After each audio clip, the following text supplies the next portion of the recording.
So can you think of a moment when a new kind of awareness dawned on you? It might have been kind of amidst beauty, maybe natural beauty, might have been through the death of a loved one, someone you held dear, or it might be some other disappointment or pain, and this awareness rose in you. What is that? What happened? So we'll be exploring that tonight.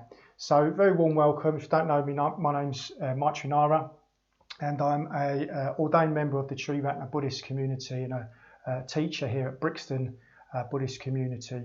And well, what we've been doing here over these last months is we've been trying to really get out the Dharma and meditation to really reach people, and we've had a lot of really good response back as well. So we seem to be kind of touching people what we're doing. So if you want to just keep in touch with the live streams and other bits and pieces we're doing, just press subscribe and the alert button on the YouTube channel now, and then we'll keep you in touch with what's going on.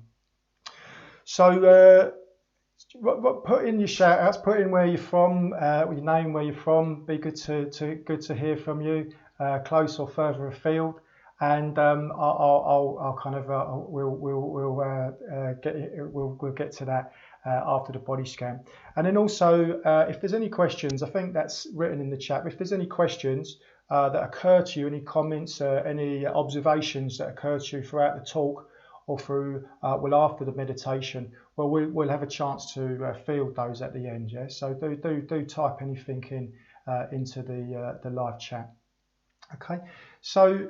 As always, what we do is to just arrive, to just get kind of present to, spending this hour together. We're just going to do a short body scan, and you don't need to do anything special. You can just sit wherever you are, on the sofa, on the chair, on your bed, and just kind of just settle yourself. And if you're happy to, just closing your eyes.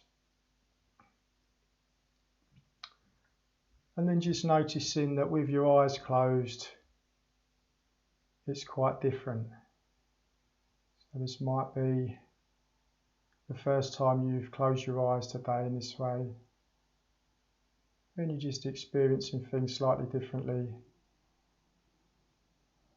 You can take in the senses a little bit more. You can hear the sounds around you, inside your house or flat and outside.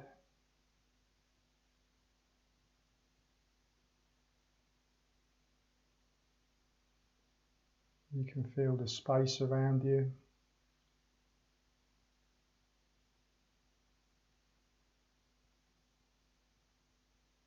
And then you can contact your body. You can feel the sensations of your body.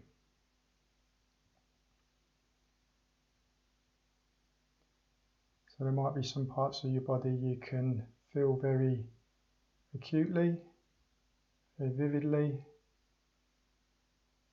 and other parts that you can hardly feel at all.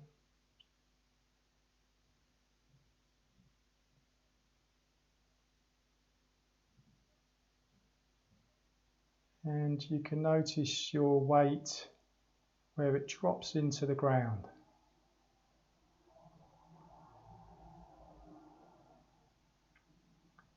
So you can kind of feel the sensation where your body contacts the ground and where your weight drops into the ground.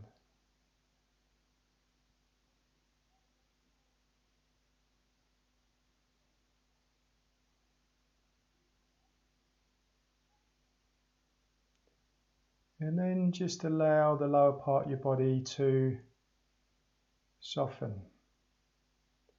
and to start to relax and let go into that contact with the ground.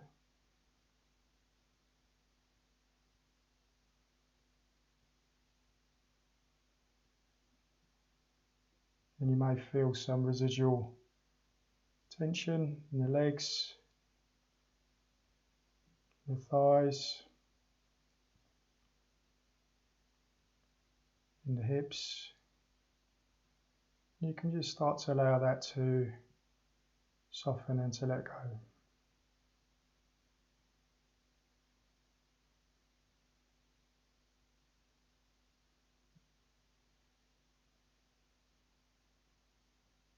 So staying released in the lower body, just noticing the tummy.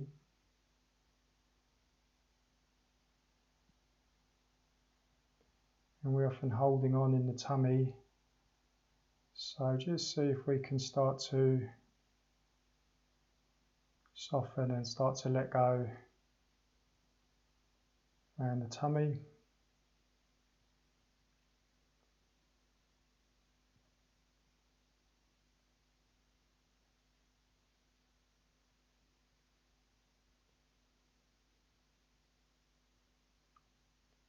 And then feeling your upper body rising up.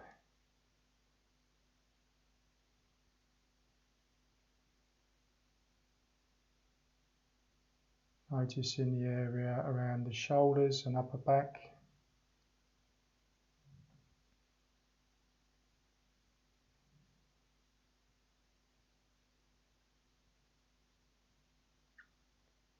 You can just start to let go of any holding on in the shoulders. They might feel like they're lifted slightly or forward.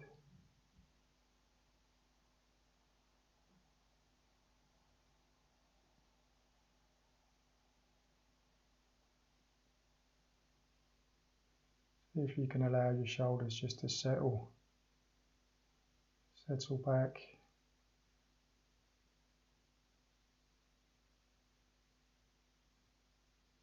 And then noticing the area of the neck.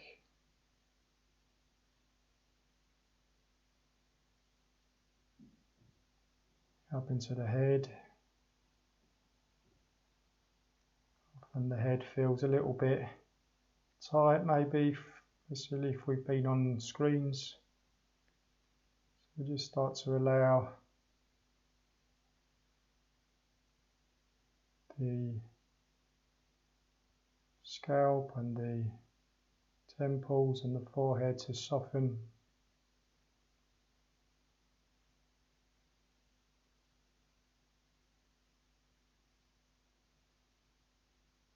Allow the eyes to go into a softer focus so they're not straining forward.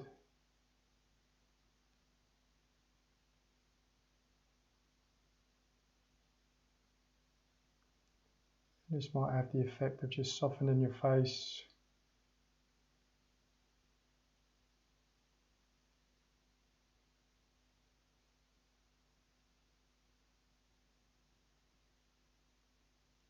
And then bringing awareness down to the chest.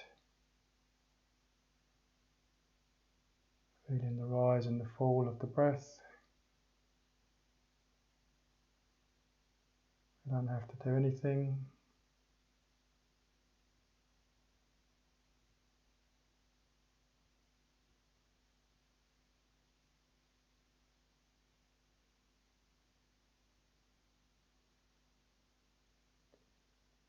Just feeling the shifting sensations of the breath as it comes in and then leaves the body.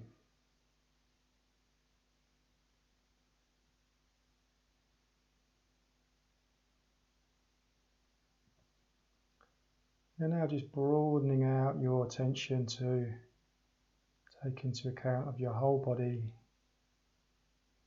feeling your body as energized but calm. Any areas of tension, that's fine, you can just let them be there.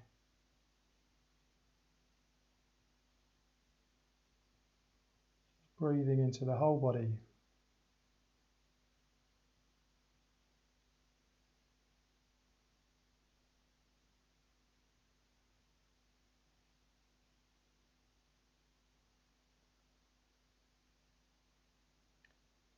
And then just coming back to yourself, sitting there wherever you are, in your flat, house, pardon, just sitting with yourself, letting go any effort.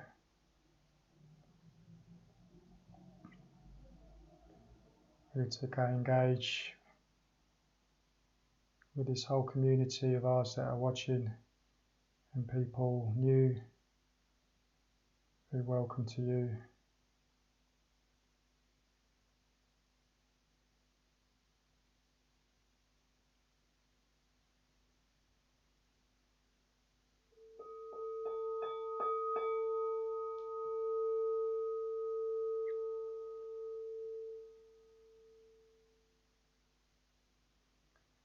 Okay, good. So just as you're emerging from that, just see who's with us today. So we've got Ian from Hither Green. Good to see you with us, Ian. Lynn, hi Lynn. Joe S. Pamela's here. Vajratara's here, and Jill from Gypsy Hill. So nice to see you guys. And yeah, if you're just joining, just tap your name into the chat box, and I can see who's with us.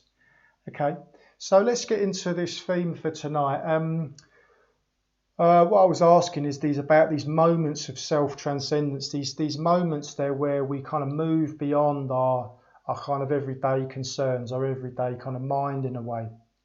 And these are moments that we can recognize because they have a kind of heightened sensibility about them. They have a kind of heightened awareness or kind of sense of meaning invested in them, yeah. And it's not just for particularly spiritual people. That's just, as we're going to see, part of what it is to be alive, yeah. So these kind of moments of more heightened attention or heightened presence, yeah.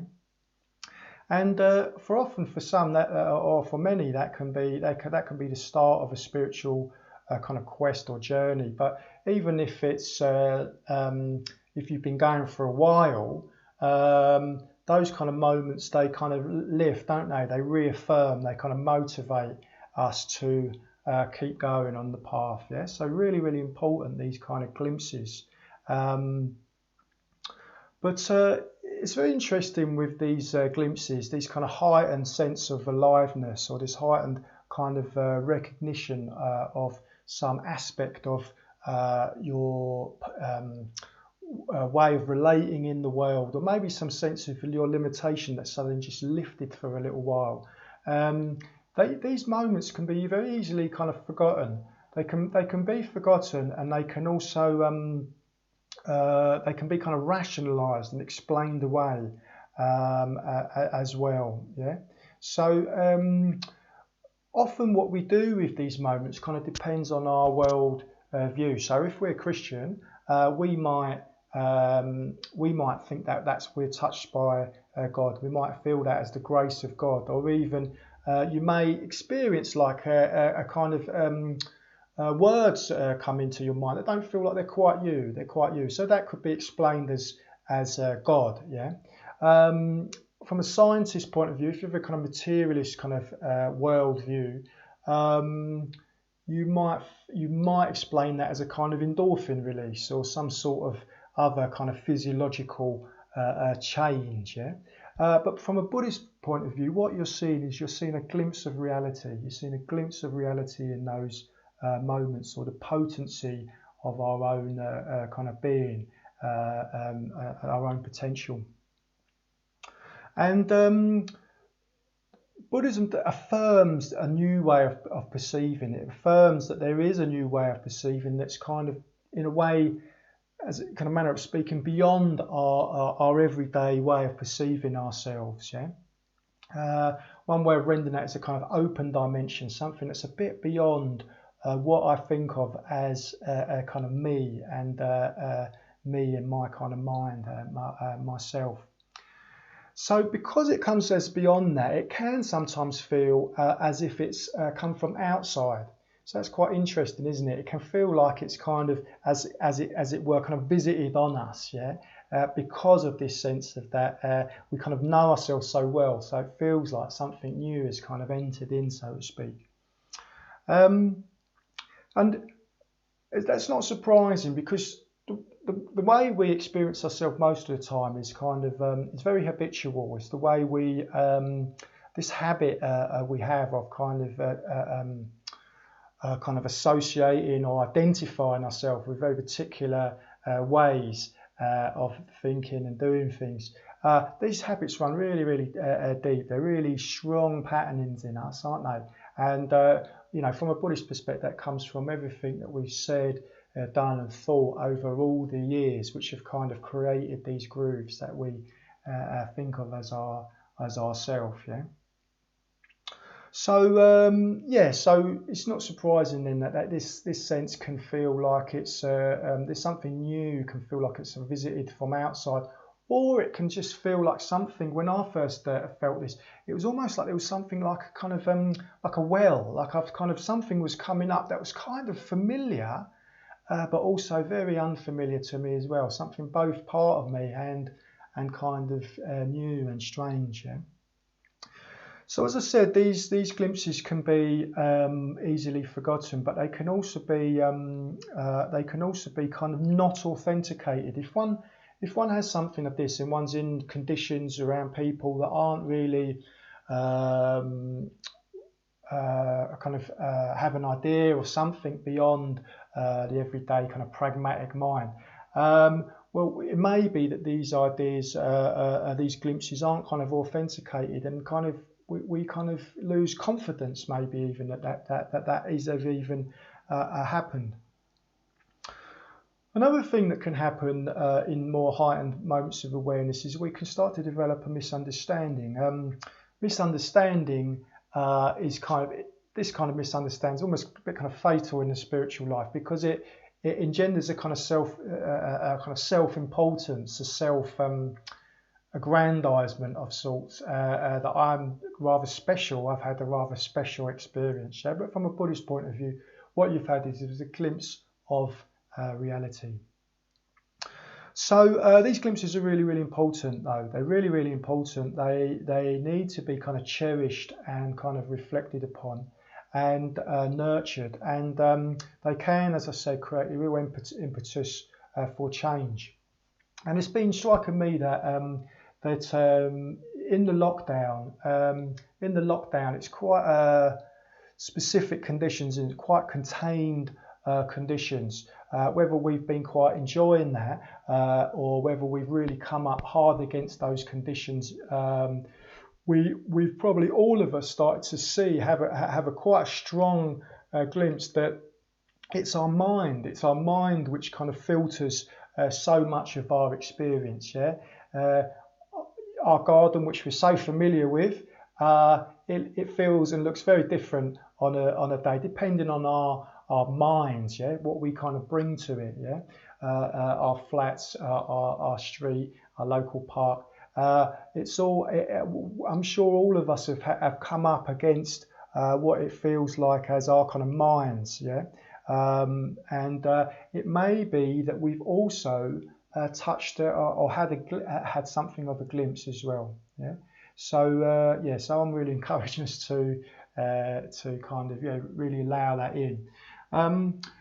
So the glimpses are really important, but what we need is, from a Buddhist point of view, is more than a glimpse. We need insight. So insight is a really key kind of thing in Buddhism. It's when we kind of have a revelation in a way. We have a revelation that what we've identified with as us, me and mine, that there's something completely new. There's a new perspective becomes available, which is not so much a glimpse, but more a kind of way of seeing things. Yeah, and the emotional component of that, we're told, is a real joy, real kind of freedom. The traditional analogies is that you've been let out of jail. So all the kind of sense of freedom that entails, or putting down a heavy load, a kind of heavy load like that you maybe didn't even realise you were carrying, like a heavy rucksack, and you put that down, you just feel that elation. So that is we're told, the emotional counterpoint of this insight. Yeah. So yeah, kind of associate with a kind of lightness, a rightness, a kind of this sense of liberation. Yeah. But until we get to that point, and in all Buddhist traditions, there is a point that's recognised. Until we get to that point, it's in some traditions called stream entry. So a kind of a sense that you're now moved into that new way of, it's kind of somehow stabilised in you. That's not quite the right word, but it's somehow kind of taken. That is now become your perspective. Yeah. Until we get to that point, progress is rather uncertain. It kind of we know that anyone who's been practicing for any period of time feels that sense of moving forward and then moving back. Yeah, depending on the kind of that sense of progress. Yeah. One way to really judge if we're actually making any strides is, as I said before in these streams, is whether we become a little bit kinder and a little bit more aware of others. Yeah, that's a really good kind of benchmark. Yeah. So until we get to this tipping point where, in a way, you could say that this effort becomes natural, spontaneous, kind of responsive. Until that point, one needs to make effort to develop courage and kindness and awareness. Yeah. But that state is what we really crave for. It's what we really want. It's what we really want. That sense of a spontaneous, free, playful response to life that's kind of naturally unfolded in us. Yeah. And these glimpses, as I say, kind of open us up to that and inspire us along the way. Yeah. So how do we gain this insight? How do we come across that? How do we access that? Well, from a traditional point of view, Buddhist point of view, you need to reflect on characteristics of reality. And one of the main characteristics that people are encouraged to reflect on is impermanence, this sense of universal change. Yeah? So in a way, that's a kind of very easy, rational idea, isn't it? Oh yeah, of course things change. Of course they do, yeah. But we're encouraged to actually turn that over in our minds, in our hearts, to see what kind of repercussions that has. What repercussions in our life does that have? And that's based on our actual experience, yeah, not based on our ideas, but based on our actual experience, yeah. But working with impermanence, one does need some sort of conditions. One needs a certain kind of emotional positivity. Otherwise, it can easily tip into kind of pessimism or nihilism. Yeah, since there's kind of nothing to hold on to. Which, from a Buddhist point of view, from that more positive perspective, is actually a real jewel of awakening. In a more closed kind of painful states of mind, that can become turn into pessimism. So we do have to be a little careful with these reflections, yeah, and keep it light. So pragmatically, things end. We know that, don't we? Things end. The day turns to night. Our youth changes. You see that over the weeks and years. Our beauty, health, even career kind of fluctuates, doesn't it? Redundancies, disappointments, relationships end, and eventually our life will end. So I don't know if you kind of recognise the potency in some of those reflections. Maybe you've had some relationship end and something really new has kind of entered in, some new impulse in you has entered in, or a career. I have a friend who was a high-flying banker and got redundancy, and it really pulled the rug from underneath, and then that was impetus to find something more meaningful to base his life on than the kind of status that it therefore craved to that point. So there has a real potency, doesn't it? And I'm sure we have our own versions of that. And so that potency is inherent in meditation. We can access that in meditation, yeah, without just waiting for those cataclysmic life events to catch us. Yeah, we can start to mull that over in the meditation. And done in the right way, it can be a real wake-up call. It can be a real, you get this real sense of preciousness, a real sense of fluidity, preciousness to our lives. And even a real sense of, well, what else is there at the point of death other than what we ourselves have become? Yes, that kind of has that, it gives that kind of sense of urgency. So impermanence is not just ending though, is it? If we think pragmatically, just as many things arise as end. Our experience is always changeable, it's always changing, isn't it? Thoughts arising, feelings, emotion, desires, motivations to do this or that. So there's this arising and passing, yeah? And what we do with that is often we just kind of appropriate that. So we're kind of selective. So we want some things to end and we don't want other things to end. We want some things to arise and not other things to arise. So we just kind of strongly identify with these preferences. What insight is pointing to is that this is just happening all the time. And not only is it happening all the time, they're co-arising. Arising and passing are happening all the time in our experience. Yeah? And sometimes they're in agreement with our preferences and sometimes they're not. So this is the widest possible perspective one can hold. Yeah, we kind of taste that for ourselves, not just as an idea, but as that kind of felt, lived out experience. So this is what the great sage Padmasambhava says about this. He lived in the 8th century in Tibet. He says, after careful examination, learn not to discriminate, neither to accept or reject, as anything can happen, peace will arise from within. So this is interesting. You know, what he's pointing at is that we can get intimate with impermanence. Yeah? We can not attach to the kind of wanting mind, neither accept the kind of affirm what's happening, or reject it, not respond to it with aversion, and that we can kind of have it kind of going ongoingly in our experience. Yeah, that kind of potential to turn towards our experience in that way. Yeah, so I pointed towards this open dimension. Anything can happen. Anything can happen. Things can pass away, arise, and because of that, what Padmasambhava is saying, peace will arise from within. So it's not like we get this perspective and then it's coterminous. It kind of coexists with that perspective, kind of arising of this peace that we kind of crave, in a sense, that we really want. So, as I said, it's to be entered lightly, almost like homeopathy, like a little drop at these reflections, not to be laboured.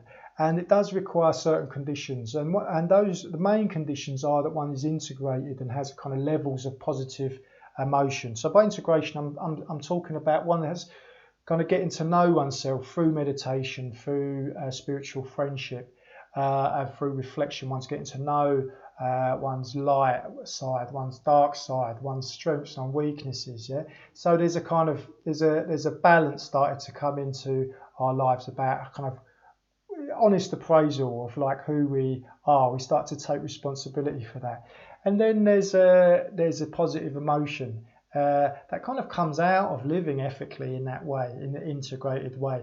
A kind of positive emotion, more robust, more expansive kind of emotion. Yeah.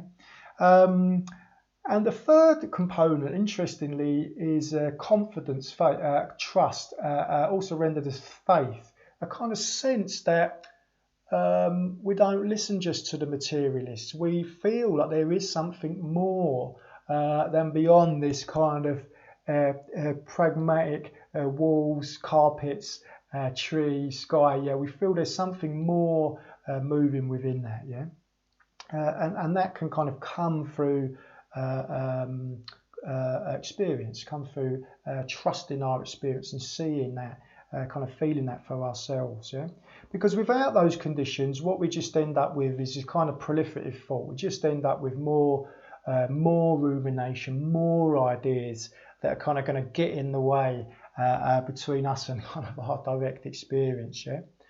So it seems a prerequisite to establish kind of positive states of mind, clear states of mind, and then we just allow phrases to drop into that. And we're about to do a meditation in a moment where I'll just give a little bit of a flavour of that type of meditation. Yeah. So some of the methods you can just, or some of the phrases you can put in is when one feels oneself to have kind of settled, is this too is impermanent in whatever. In relation to whatever kind of phenomenon, the sensations you're feeling, the feeling of your feeling tone. What is it? Pleasant? Is it unpleasant? The thoughts that are arising in relation to any one of those factors. You just noting just quite kind of gently in a way. This is impermanent. This too will change. Yeah? Other ways to just kind of in a way see whatever's happening in one's life or meditation as a kind of teaching on impermanence, kind of way of kind of trying to tell you something about the nature of reality. So one could take it, meditate in that way. Or you could notice your expectations that things will stay fixed, yeah? That things will stay kind of as they are. Yeah, and you can kind of look at that and start to have a question that. Yeah. So we'll have a go at it. I'll guide us through meditation and drop some reflections in at some point about impermanence. So just take it easy. We're just a normal setup. Just sitting yourself up in your chair, on your sofa, wherever you are. But just try and find a situation where you can feel quite upright. So that you're upright and you can be quite energized and present to the meditation. Okay, so just taking a moment to find your position.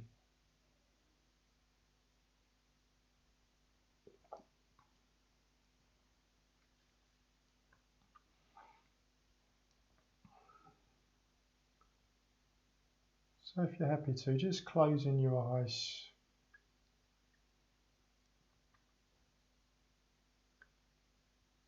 And I'll drop in a note that whatever we experience, there's nothing off limits to this type of reflection. Sensations, the kind of feeling tone of them sensations, thoughts, even so-called distractions, part of this rich tapestry of change.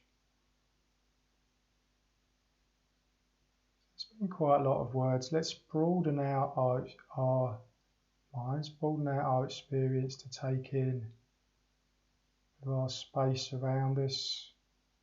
It's not contained by the room that we're in.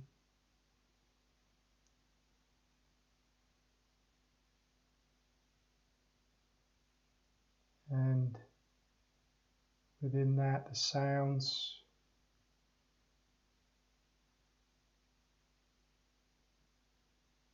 Rising and passing.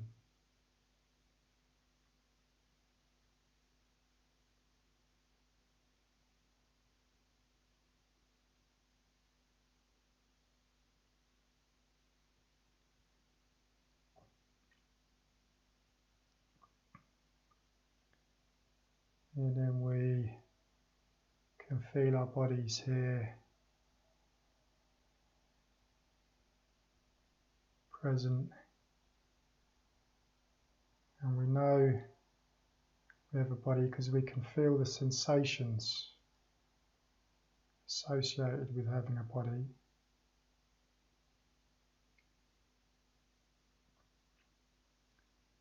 And as it were, these sensations are contained in this border space.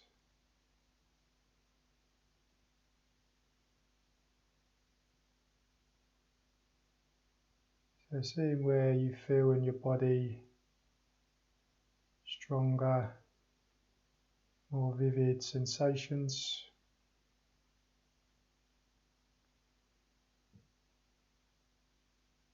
Whether they be of heat, tingling, feeling of tightness, or maybe some kind of letting go.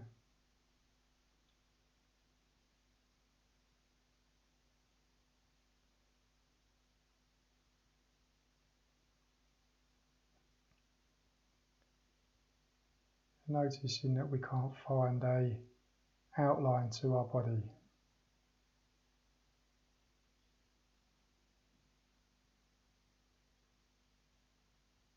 So noticing these sensations, trying to get a sense of their quality.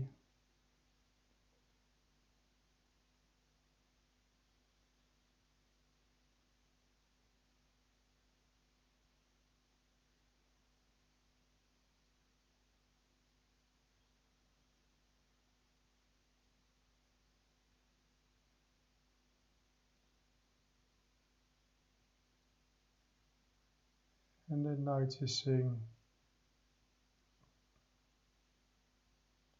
the changing quality of these sensations. Is there anything fixed there?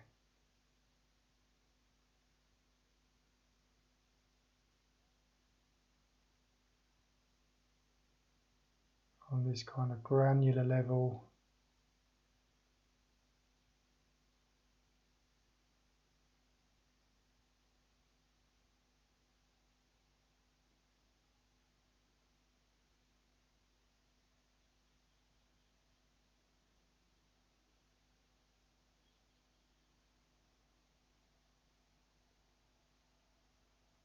so those sensations that we're starting to explore, they might feel pleasant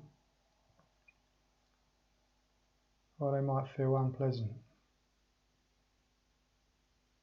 or we might be undecided.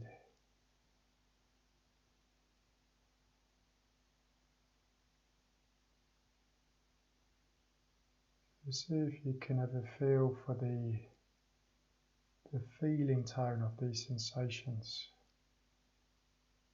as we directly contact them.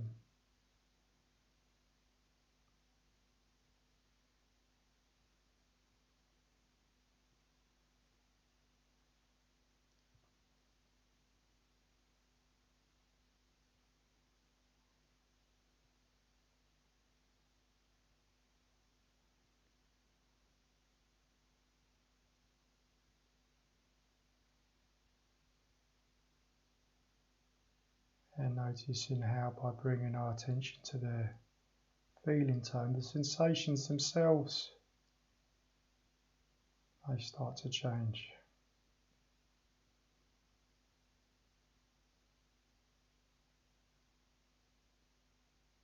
So we can use the breath to keep us anchored, keep us with this type of exploration.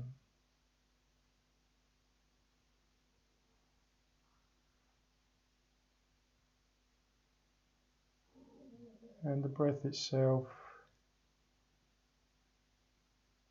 is not an idea, it's something we directly contact.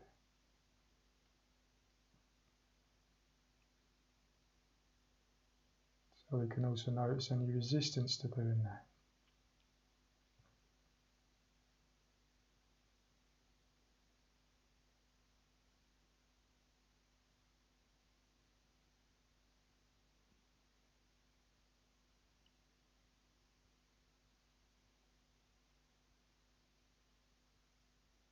So there's this rise and fall of the breath.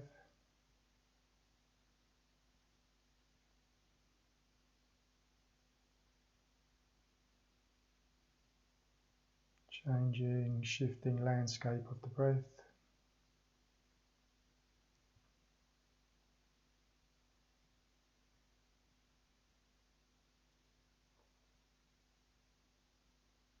There's the feeling tone associated with that.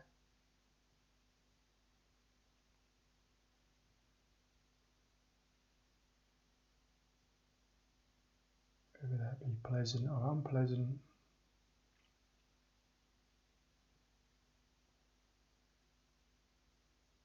Or undecided.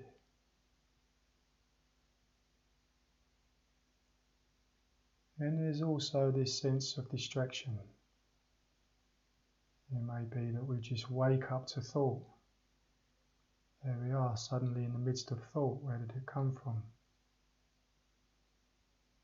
Or maybe there's just a sense of holding back, not wanting to engage.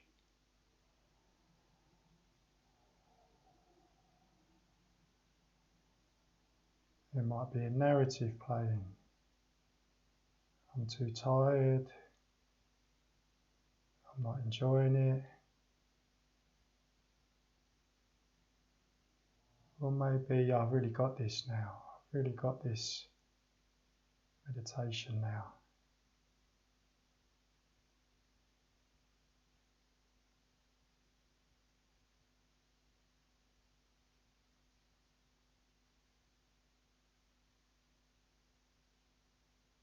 And that itself has its own sensation.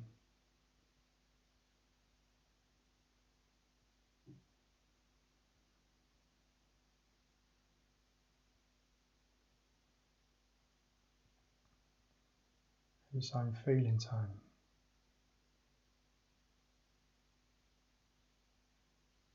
You may notice if we go off into thought that when we catch ourselves, our body is tensed.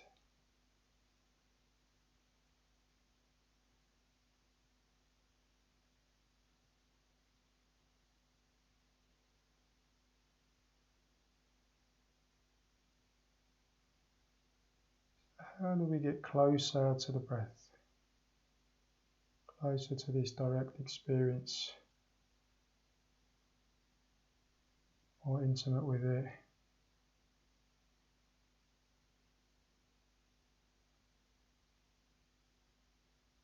If we can let go of this describing faculty, or even just soften it a little bit.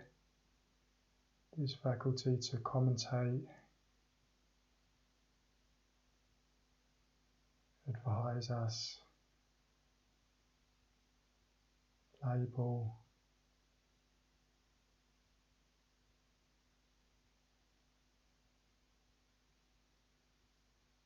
is the direct content of our experience of the breath.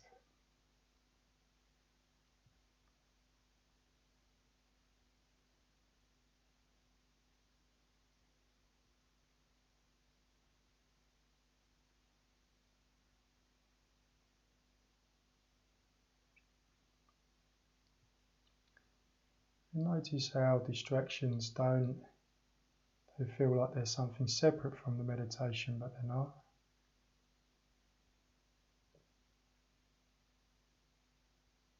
They're also coming into our awareness, taking our attention.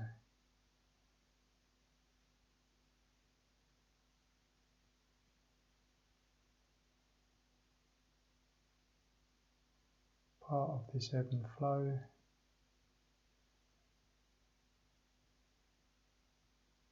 So just gently directing our attention back into the breath.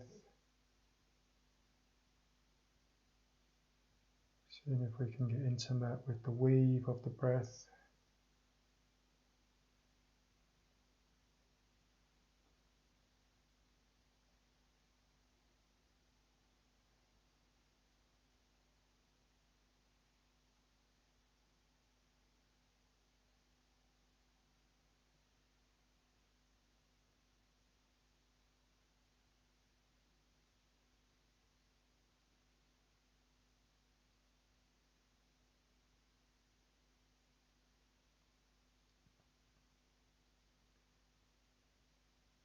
So this is life, it's happening now.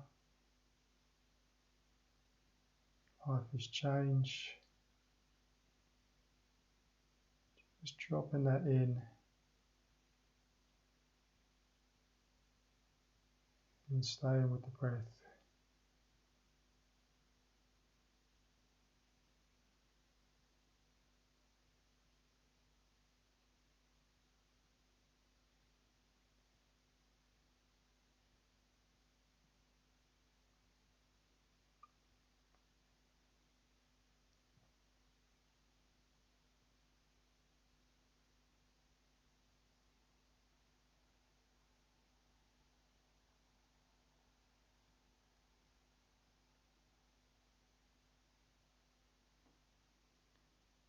We can drop in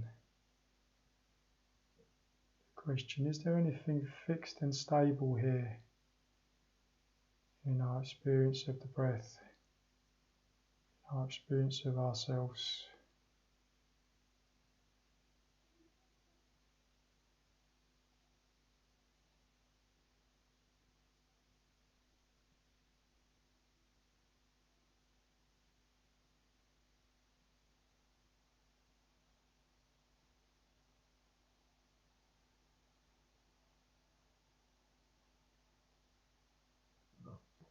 And if you can identify something in your experience that feels stable, see if you can get close to that.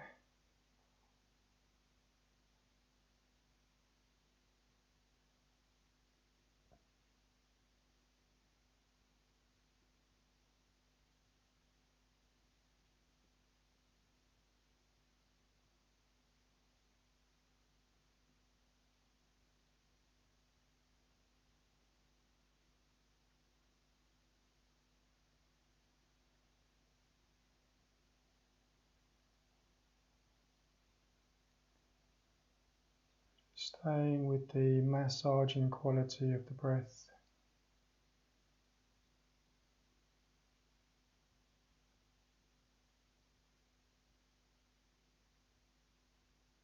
Affecting the whole body.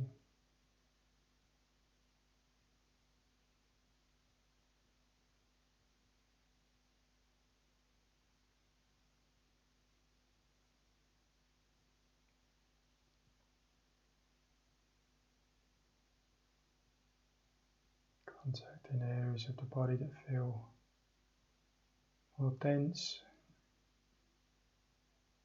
or lighter. Feeling our way into them with the breath.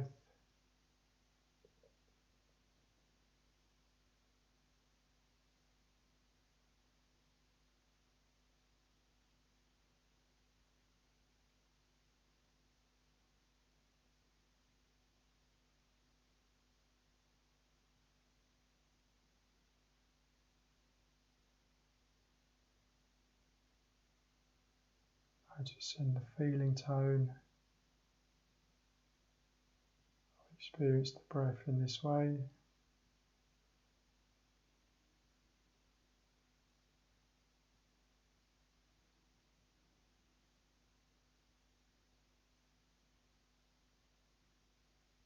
Life is change. Experiencing that change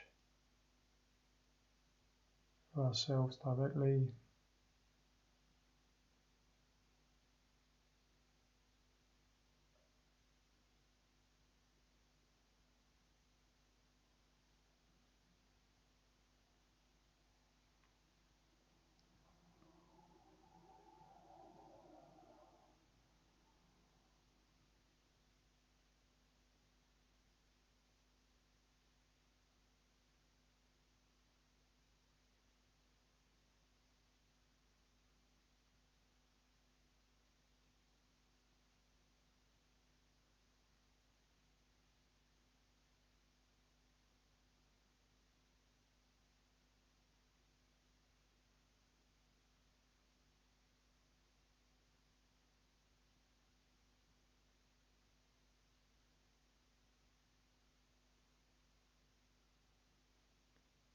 And then just starting to let go of any effort at all you're making.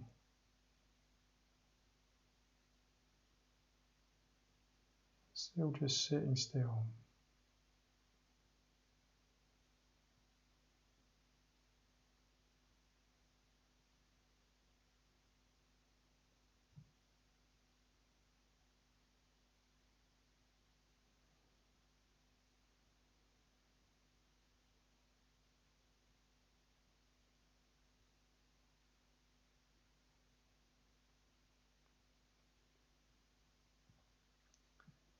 And then just coming back to yourself, sitting on your chair, on your sofa, the weight of your body.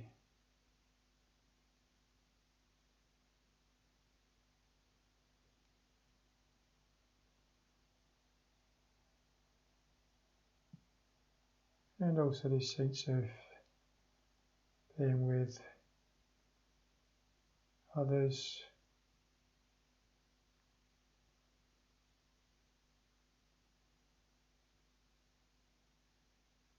Through this medium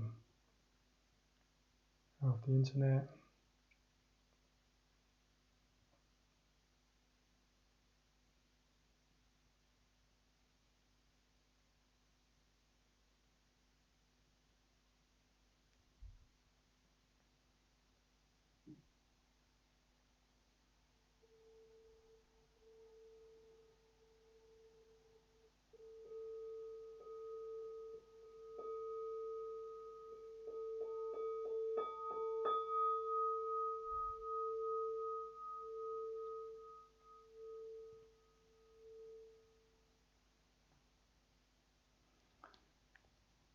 Okay, great. So just as you're emerging, I'm going to just give a few more shout outs to people that have joined us.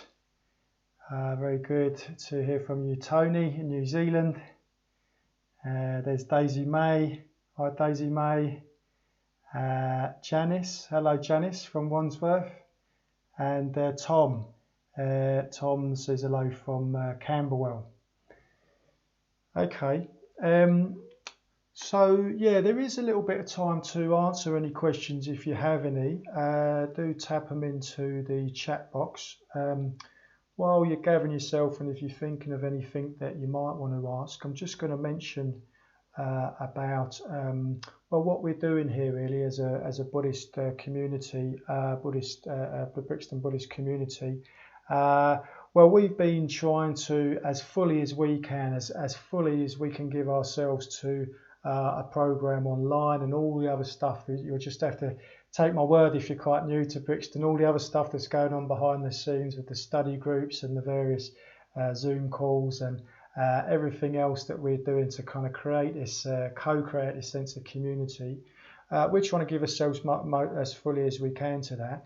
And as I say, that's kind of co-created through effort, time, but it's also the resource of money. So we've been really touched by the generosity of people within the community and people that are kind of just joining and kind of noticing what's going on in Brixton Buddhist community. We've really been touched by the generosity of everybody, and we've worked out we need to raise about £2,000 a month in order to keep everything going, and even to take us through into the next transition, possibly even to a kind of socially distanced, like physically meeting back up again. So that whole arc that's opened up, but it's going to take money to make that a reality. So yeah, we got this this dynamometer, which Andy's just put up there. It's just magically appeared.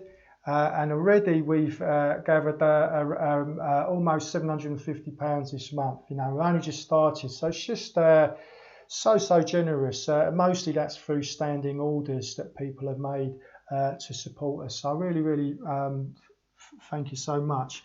And I just want to give a couple of shout outs particularly to Joe S, who's put a generous donation in already this month, and Vicky O, who's really helped us out as well. So thanks, guys. If you can just see if we can get this thermometer full at the end of the month. We keep everything going and keep actually trying to push out more content as well, refining it. So thanks for that. So I'm just wondering, so no questions have arisen particularly. So I want to just mention a couple of things that are coming up in the community. Yeah. So for everybody. So the first thing I'm going to mention is a course that's starting tomorrow night. Now the course is run by Charlotte and Maitrinara, and it's going to be everything you need to really start off a home practice of meditation with confidence. Yeah, they're going to be going through all the foundations that you need to really set up a foundation for home practice. And of course, that's when it starts to come alive. Yeah, using these courses and these live streams to kind of invigorate that. But when it really comes alive is when you're starting to get a daily practice going. Yeah, so you start to get a momentum in your meditation, and that's something that you really going to be able to learn on this course. So if you want to check that out, it's by donation, so you can pay as little or as much as you want. You can pay whatever you feel, and you can find the details on the website Brixton Buddhist. BrixtonBuddhistMeditation.org, so you can find the details on there and get yourself on that course. That's going to be really good. On Wednesday, Amadana is going to be doing a part of the What the Buddha Said series, so Dharma talk, and I think what's he doing again? What the Buddha said about I can't remember. He said what? Be normal. That's right. He said what the Buddha said about the new normal. So I didn't know that the new normal was a kind of catchphrase in 2,500 years ago in rural India. But Amadana will explain what he means by that. So do come along to that live stream on Wednesday if you'd like to.